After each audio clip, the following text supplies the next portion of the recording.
말씀은 시편 16편 10절 11절 말씀으로 너는 행복한 사람이라, 이런 제목으로 하나님 말씀 선포하겠습니다. 오늘도 오직 예수님입니다. 세상의 모든 사람은 행복을 원하지요. 그 누구 한 사람도 불행하기를 원하는 사람은 아무도 없습니다. 근데 지금 여러분들은 바라고 원하는 행복을 누리고 계십니까? 행복을 누린다면 무엇 때문에 행복하십니까? 반대로 원치 않는 일들이 계속되어서 여러분들의 삶은 불행하다라고 생각되어집니까? 나를 불행하게 만드는 가장 큰 요인이 무엇이라고 생각하십니까? 사람들은 보통 행복을 내가 원하는 것, 내가 바라는 것이 잘 되고 이루어졌을 때 행복하다고 말하고, 반대로 내가 그토록 원하고 소망하는데 일이 잘 안 되고 그르치는 것을 불행하다고 말합니다. 그러나 예수 믿는 우리는 행복관이 조금 바뀌어야 합니다. 오늘 제목을 들으면서 여러분들이 어떤 생각을 느끼셨습니까? 너는 행복한 사람이로다. 오늘 시대가 지금 시국이 이렇고 이런 상황인데 행복할 일이 있어야죠. 기뻐할 일이 있어야죠. 이렇게 말씀하는 분도 있을 거고요. 나는 그럼에도 불구하고 행복한 이유를 분명히 찾는 이런 분도 있을 겁니다. 슈바이처 박사가 아프리카에서 선교하다가 오랜만에 고향 독일로 이렇게 돌아오게 됐는데, 고향 사람들이 기차역까지 많은 사람들이 마중 나온 거예요. 그런데 슈바이처 박사가 1등 칸에서도 안 나오고 2등 칸에서도 안 나오고 보니까 3등 칸에서 나오는 겁니다. 그래서 사람들을 기다렸다가, 아니 왜 박사님 왜 3등 칸을 타고 오셨나요? 그랬더니 슈바이처 박사가 하는 말이, 이 기차에는 4등 칸이 없네요. 슈바이처 박사는 1952년 노벨 평화상을 수상했습니다. 그 받은 상금으로 인류애를 실천했죠. 소설가 까뮤도 노벨 문학상을 받았는데, 그는 받은 상금으로 파리 근교에서 별장을 짓고 그리고 고급 승용차를 샀습니다. 그건 뭐 자유지요. 근데 안타깝게도 그는 그렇게 좋은 차를 타고 별장으로 가다가 교통사고로 죽었습니다. 까뮤는 노벨상 받은 상금으로 자신의 유익을 위해서 사용하려다가 제대로 사용도 하지 못하고 죽음을 맞이하게 되는 안타까움을 봅니다. 그러나 슈바이처 박사는 받은 상금으로 아프리카 랑바렌에 병원을 지었고요. 어렵고 힘든 사람 그 현장에 찾아가서 그들과 함께하면서 예수님의 복음을 전하며 있는 재능, 있는 재산을 바로 그들을 위해서, 하나님을 위해서 사용합니다. 어떤 사람이 행복한 사람일까요? 지난 주일에는 죽음을 앞둔 다윗이 아들 솔로몬에게 유언한 내용으로 내가 세상 모든 사람들이 가는 길로 간다, 이렇게 얘기하면서 죽음이라고 하는 것은 나뿐만 아니라 그 누구에게도 예외가 없다. 그러니 모든 사람에게 죽음이 있다는 것을 꼭 알아라. 또한 죽음을 잘 준비하며 살아라. 힘써 믿음의 대장부가 되라. 말씀대로 살아서 반드시 형통한 삶, 잘 되는 삶을 누리거라. 이게 바로 아들 솔로몬에게 주는 유언이다 하는 내용을 말씀드렸습니다. 오늘 본문은 사람은 죽음으로 끝나는 것이 아니라 죽음 이후에 영원한 생명과 부활이 있음을 고백하고 노래하는 내용이 오늘 본문입니다. 10절 11절 보시면, 이는 주께서 내 영혼을 수월에 버리지 아니하시며 지옥에 버리지 않는다는 거죠. 주의 거룩한 자를 멸망시키지 않으실 것임이니이다. 주께서 생명의 길을 내게 보이시리니 주님 앞에는 뭐가 있어요? 아멘. 환경, 여건, 조건을 넘어서 주님 앞에는 뭐가 있어요? 아멘. 주의 오른쪽에는 뭐가 있어요? 영원한 즐거움이 있나이다. 우리 행복과는 여기 있는 거예요. 다윗은 죽음 이후에 영원한 생명이 있음을 믿었습니다. 주께서 생명의 길을 내게 보여주셨다며, 비록 험난하고 힘든 생활을 하고 있지만 분명한 영생신앙, 천국신앙을 가지고 현실을 이겨나간 것입니다. 더더욱 주님 앞에는 기쁨이 충만하고 영원한 즐거움, 누구도 뺏어갈 수 없는 영원한 즐거움이 있다는 고백입니다. 그렇습니다. 적어도 다윗에게는 진정한 행복과 기쁨은 이 세상의 현실적인 조건이 아니라 주님 앞에, 주님에게 있다는 사실입니다. 이것이 바로 다윗이 고백하는 행복관이고, 적어도 예수 그리스도를 생명의 구주로 믿고 살아가는 저와 여러분의 행복관이 되어야 되지 않겠습니까? 세상 그 어떤 것 때문에 불행하고 그 어떤 조건 때문에 행복하다라고 하는 그 수준, 그 단계, 그 개념을 넘어서야 할 것입니다. 적어도 저와 여러분에게는 영원한 생명길을 보여주신 주님으로 인하여서 기쁨이 충만하고, 아멘, 영원한 즐거움이 있어야 될 줄 믿습니다. 사단은 이 즐거움을 뺏어가려고 온갖 방법을 다 동원하고 있지만, 우리가 주의 앞에 있는 영원한 즐거움과 그리고 참된 기쁨을 바라보며 나가는 현실이 되어야 될 줄 믿습니다. 다윗은 누누이 말씀드렸지만 수많은 고초를 겪었습니다. 이루 말할 수 없는 역경을 만났습니다. 특히 사울이 많은 병사를 이끌고 죽이려 쫓아다녔기 때문에 너무나도 힘든 세월을 보냈습니다마는 하나님을 목자 삼고, 아멘, 하나님이 보호해 주시고 지켜주시는 은혜를 누렸습니다. 그래서 다윗은 이렇게 고백했지요. 시편 23편에 보면 여호와는 나의 목자시니 내게 부족함이 없으리로다. 여러분, 지금 다윗의 형편은 부족한 거 투성이에요. 모자람 투성이에요. 그런데 여호와가 나의 목자가 되시니 나는 부족함이 없다라고 고백하는 거예요. 그가 나를 푸른 초장, 푸른 풀밭으로 이제 누이시고 쉴 만한 물가로 인도하시고, 더 중요한 것은 내 영혼을 다시 살리신다는 거예요. 아멘. 하나님이 목자가 되시고 목자가 양을 돌보고 인도하는 것처럼 하나님의 손길로 순간순간 인도해 주시고 돌보시는 것을 경험적 고백을 하는 거예요. 지식적 고백이 아니고 그 위기와 힘든 상황 속에서 목자 되신 하나님의 돌보심과 사랑을 체험하고 고백하는 힘 있는 찬양입니다. 푸른 풀밭 쉴 만한 물가로 인도하실 뿐만 아니라 가장 안전하고 위험 속에서도 지켜주셨고 좋은 곳으로 채워주실 뿐만 아니라, 따라서 합시다, 영혼을 살리신다. 그게 바로 하나님의 은혜입니다. 우리에게도 근심 걱정되는 일이 참으로 많이 있고 어둡고 침침한 일들이 하루의 시작을 하면서 참 겪게 되고 만나게 됩니다. 1차 백신 접종률이 지금 한 72% 정도 됐다고 하니까 어떻든 1차 백신 70%가 넘었습니다. 그래서 이제 좀 나아질 걸 기대했는데, 코로나 발생한 지 1년 9개월 만에 우리나라 코로나 확진자가 가장 많은 수치를 지금 보이고 있습니다. 지난 금요일 통계인가요? 3,273명. 전라북도도 지금 1년 9개월 만에 60명대 계속 지금 이어지고 있습니다. 그래서 이렇게 백신도 많이 맞고 철저하게 준비하고 자영업자들이 길거리에 나와서 못 살겠다 할 만큼 많이 참고 겪고 불편을 감수하며 모두가 다 수고하고 있는데도 불구하고 이렇게 최고치를 기록하고 있습니다. 사람이 최선을 다해야 되고 주의해야 되겠지만, 수고하고 노력하는 것은 지속적으로 해야 되겠지만 이것만 갖고는 안 된다는 것을 실감합니다. 하나님이 도와주셔야지만 되는 것입니다. 하나님이 함께 하셔야만 되는 것입니다. 사랑하는 여러분, 어떤 상황이 전개되어도 주님 앞에는 기쁨과 영원한 즐거움이 있다는 것을 조금도 한순간도 잊지 않기를 바랍니다. 이런저런 일들로 인해서 걱정하고 낙심하고 염려하면 일들이 해결되나요? 낙심할수록, 걱정할수록, 염려할수록 오히려 영혼이 병들고 마음도 괴롭고 몸까지도 나빠지게 됩니다. 일소일소 일로일로라는 말이 있지요. 한번 웃으면 그만큼 젊어지고 한번 화를 내면 낼수록 늙어진다는 거지요.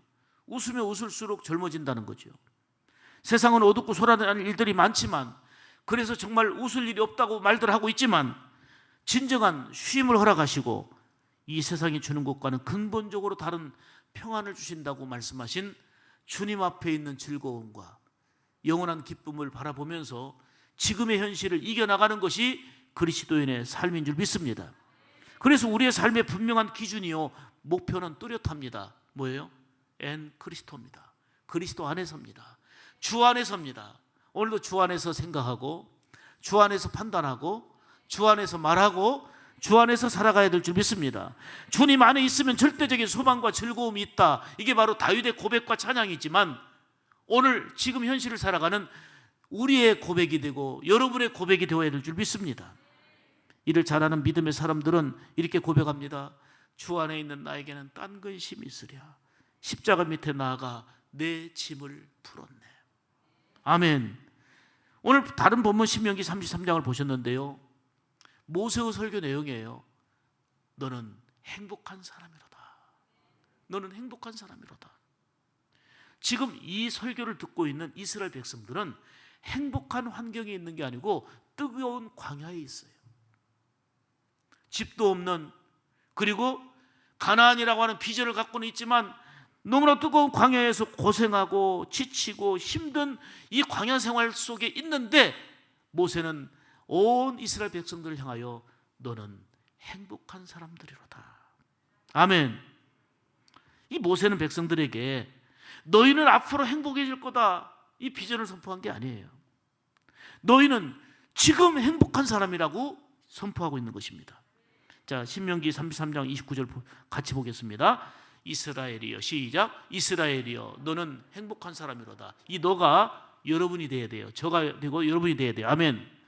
너는 행복한 사람이로다. 시작. 너는 행복한 사람이로다.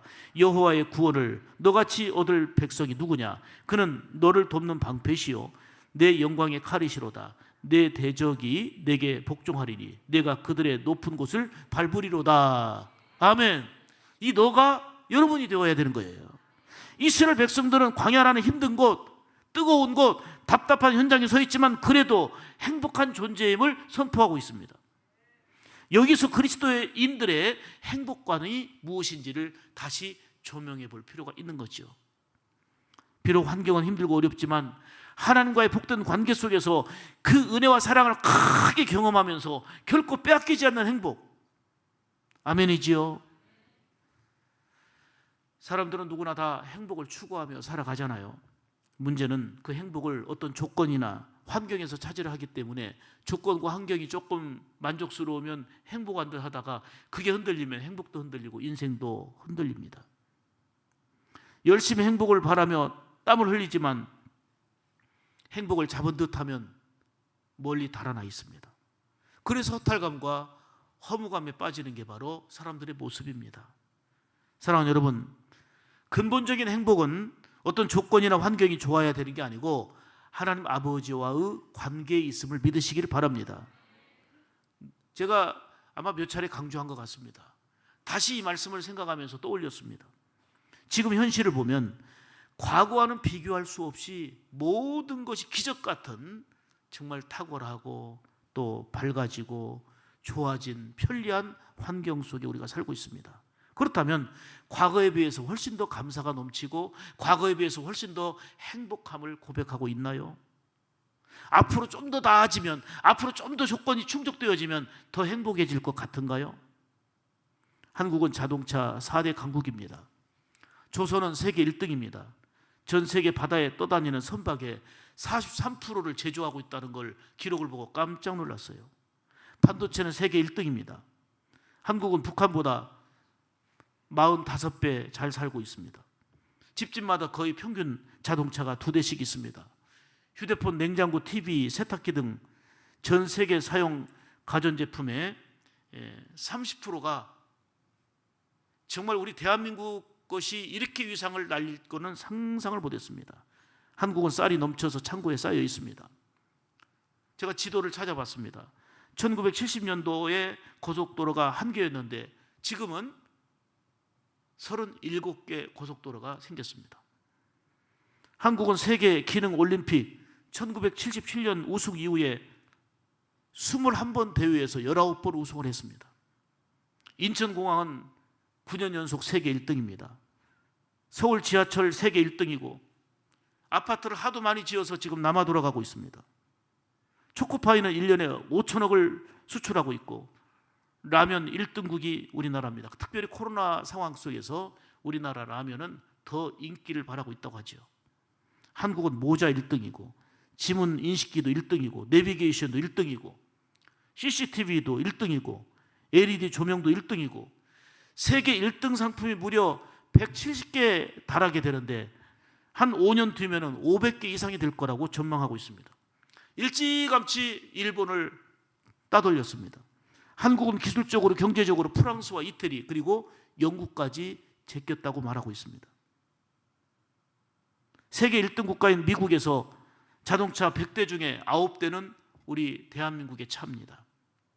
이렇게 환경은 상상할 수 없을 만큼 좋아졌고 세계가 깜짝 놀랄 만큼 좋아졌지만 그러면 정말 감사가 넘치고 만족이 넘치고 행복이 넘치고 그런가요?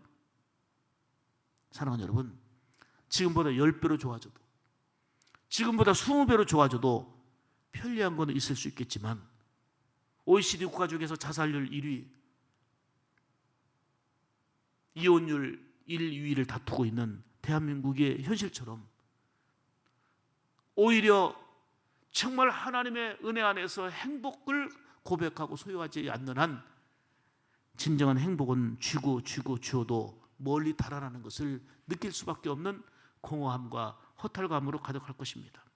다시 말씀드리지만 하나님과 관계가 좋지 않고서는 지금보다 10배, 20배 환경이 좋아진다 할지라도 진정한 행복을 누릴 수 없다는 사실입니다. 에덴 동산이 뭐가 부족해서 행복을 이뤘습니까? 넉넉하고 풍성했어요. 모자람이 없었어요. 하나님과의 관계가 깨지니까 불행이 온 거예요. 예수님이 오신 것은 그 불행의 관계를 다시 회복시킨 거잖아요. 십자가를 통해서 하나님과의 관계를 회복시켜 주시고, 아멘. 그 예수님 붙잡고 살아가는 것이 근본적인 행복인 거예요. 오늘 본문은 모세는 인생을 마무리 짓는 유언적 설교에서 뜨거운 광야 가운데 있지만 이스라엘 백성들의 조건으로는 행복한 조건이 아닌 것처럼 보이지만 이스라엘이여 너는 행복한 사람이로다. 그 이유가 뭔가요? 세 가지인데요. 여전히 행복한 이유는 첫째로 구원을 받은 백성이라는 거예요. 구원받은 백성이라는 거예요. 아직은 어렵고 뜨거운 광야 가운데 있고 힘든 상황에 놓여 있지만 지난날 건져주시고 구원하신 하나님의 은혜로 인하여 지금 행복하다는 것입니다. 29절 보겠습니다. 이스라엘이여 너는 행복한 사람이로다. 여호와의 구원을 너같이 얻은 백성이 누구냐. 아멘. 최고의 행복의 이유는 하나님의 구원을 얻은 것입니다. 반대로 세상 천지를 다 누린다 할지라도 구원받지 못하면 진정한 행복자가 될 수 없다는 사실입니다. 그런데 성경을 보면 하나님은 창세전에 우리를 선택하시고 불러주셨음을 말씀합니다. 에베소서 1장 4절 5절 보실까요? 창세전에 그리스도 예수 안에서 우리를 택하사, 아멘. 우리로 사랑 안에서 그 앞에 거룩하고 흠이 없게 하시려고 그의 기쁘신 뜻대로 우리를 모아사 예정하사 예수 그리스도로 말미암아 자기의 아들들이 되게 하셨으니. 할렐루야. 로마서 8장 30절입니다. 미리 정하신 그들을 또한 부르시고 부르신 그들을 또한 의롭다 하시고 의롭다 하신다는 거예요. 사랑하는 여러분, 이스라엘 백성들, 그들은 비록 환경은 넉넉한 환경이 아니고 좋은 조건이 아니지만 하나님의 구원을 받은 백성이기 때문에 너는 행복한 사람이로다. 우리도 마찬가지 아닐까요? 최고의 것을 아낌없이 주신 하나님이 사랑하는 자녀들에게 무엇을 아끼시겠습니까? 부모가 자녀를 사랑하고 돌보고 필요를 공급하는 것처럼 하나님 아버지는 자녀된 우리의 필요를 아시고 공급해 주십니다.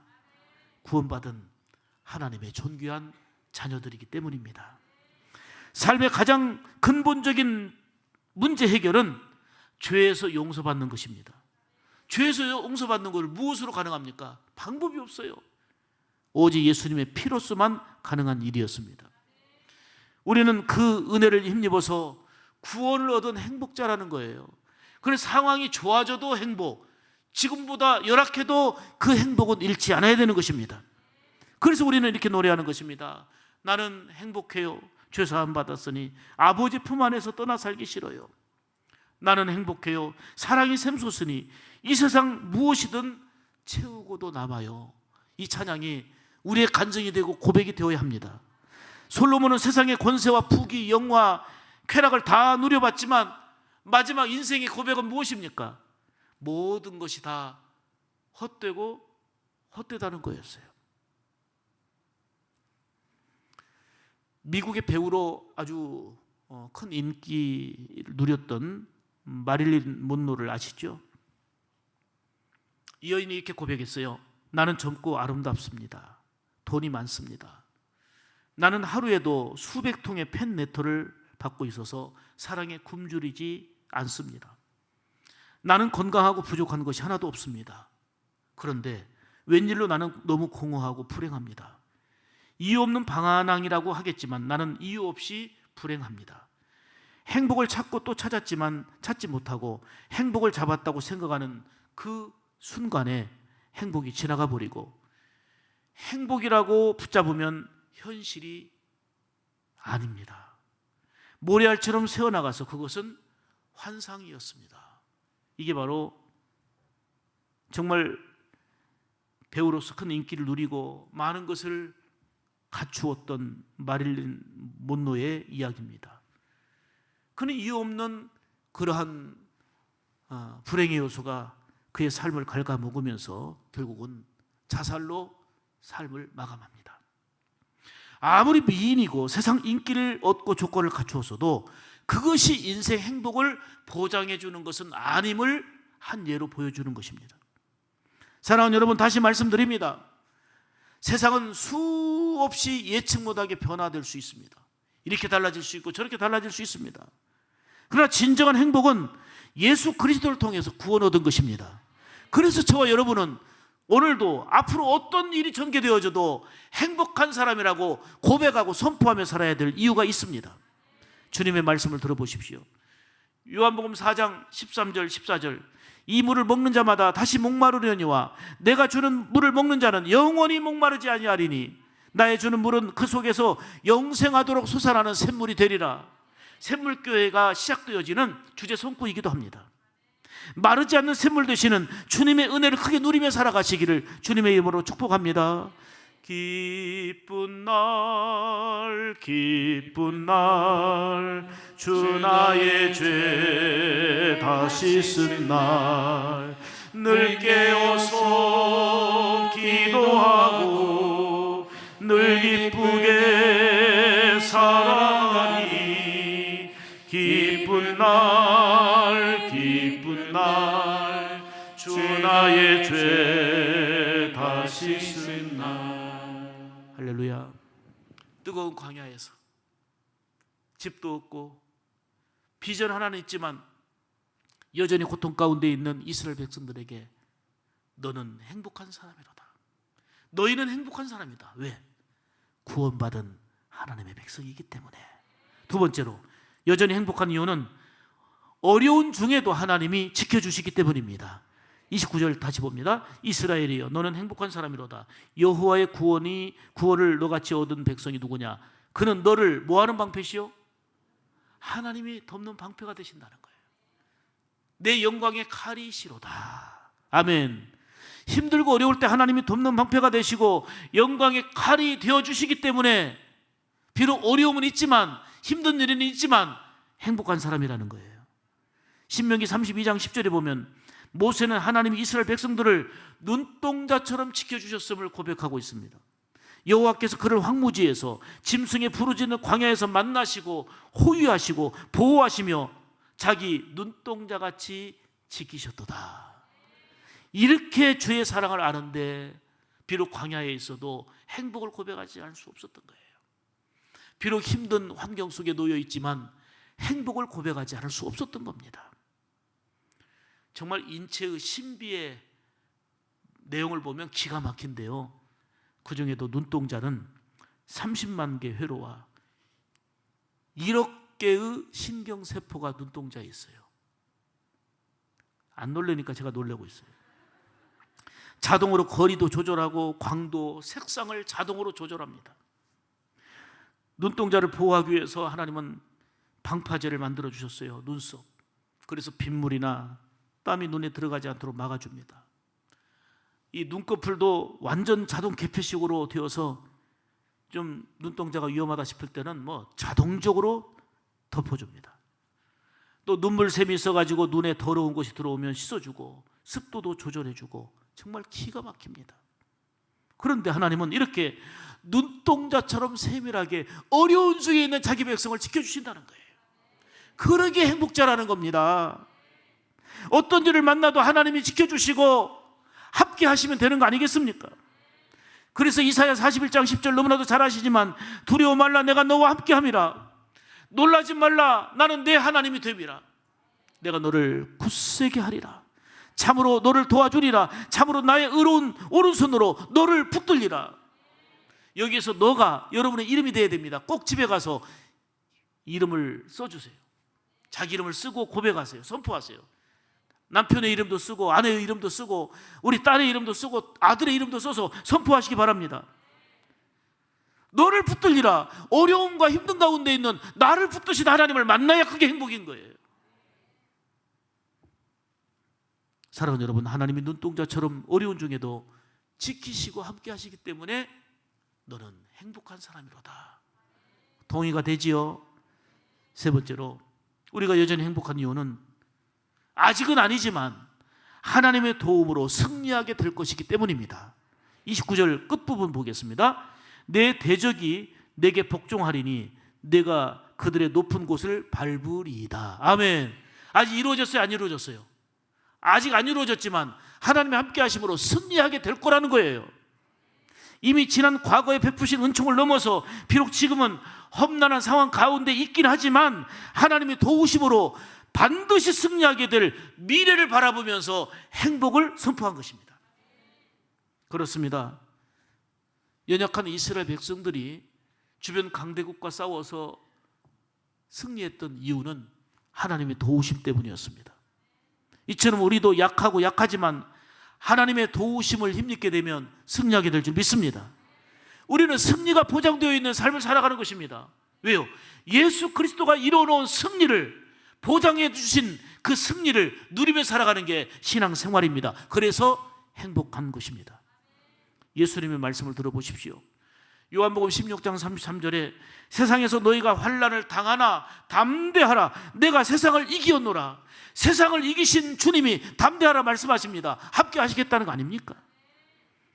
이미 우리는 힘이 없고 부족하고 정말 기가 꺾이는 일들도 참 많이 있지만 하나님의 도우시니 승리하게 되고 예수님의 이름으로 승리하게 되니 지금 여전히 우리는 행복자라고 고백해야 될 줄 믿습니다. 비록 코로나와 힘든 문제들의 연속이지만 하나님은 모든 것을 협력하여 선을 이루어 주시고 믿음으로 사는 자에게 훗날 승리의 기쁨을 안겨주실 줄 믿습니다. 주님 앞에는 기쁨이 충만하고 영원한 즐거움이 있음을 기억하시길 바랍니다. 오늘 본문의 말씀처럼 행복한 이유는 조건이 좋아지고 뭔가 좀 더 나아지는 환경 때문이 아니고 구원받은 백성이기 때문입니다. 어려운 중에도 하나님이 돕는 방패가 되어주시고 영광의 칼이 되어주시기 때문입니다. 비록 지금은 답답하고 어두운 일이 그대로 남아있어 보이지만 하나님의 도우심으로 승리하게 될 것이기 때문입니다. 인생에 있어서 최고의 행복은 하나님의 도우심의 은혜를 잊고 사는 거 아닙니까? 이스라엘 백성들의 형편만을 놓고 볼 때는 다시 말씀드리지만 행복과는 너무 거리가 멀었습니다. 나라도 잃어버린 상태고 집도 없고 재산도 없고 힘든 광야 생활하고 있습니다. 그럼에도 너는 행복한 사람이로다. 여건이 아닙니다. 환경이 아닙니다. 하나님과의 관계 속에서 근본적인 행복을 찾은 것입니다. 여러분, 가난해도 좀 어려워도 많이 못 배웠어도 부모님 앞에서 즐겁게 사는 사람, 부모님 앞에서 행복을 고백하는 사람이 효자입니다. 비록 형편은 어려워도 형편은 남들보다 넉넉하지 않아도 부모님 앞에서 즐겁게 살고 부모님 때문에 행복하다고 고백하는 사람이 효자입니다. 이처럼 지금 형편, 상황, 조건, 여하에 따라서 하나님의 구원과 사랑의 은혜를 알고 하나님 때문에 행복합니다. 이렇게 고백하는 자가 세상을 이기는 자고 멋진 그리스도인 아니겠습니까? 이제부터 저와 여러분에게도 예수님 때문에 그 은혜로 인하여 행복하며 그리고 주님 앞에는 영원한 기쁨이 있고 영원한 즐거움이 있다는 것을 고백하고 찬미하면서 지금 어둡고 힘든 현실을 이겨나가는 그리스도 안의 행복자로서 여러분이 되시기를 주님의 이름으로 축복합니다. 우리 같이 1분만 기도하겠습니다. 하나님, 우리는 이런 조건 저런 환경 때문에 초라하다.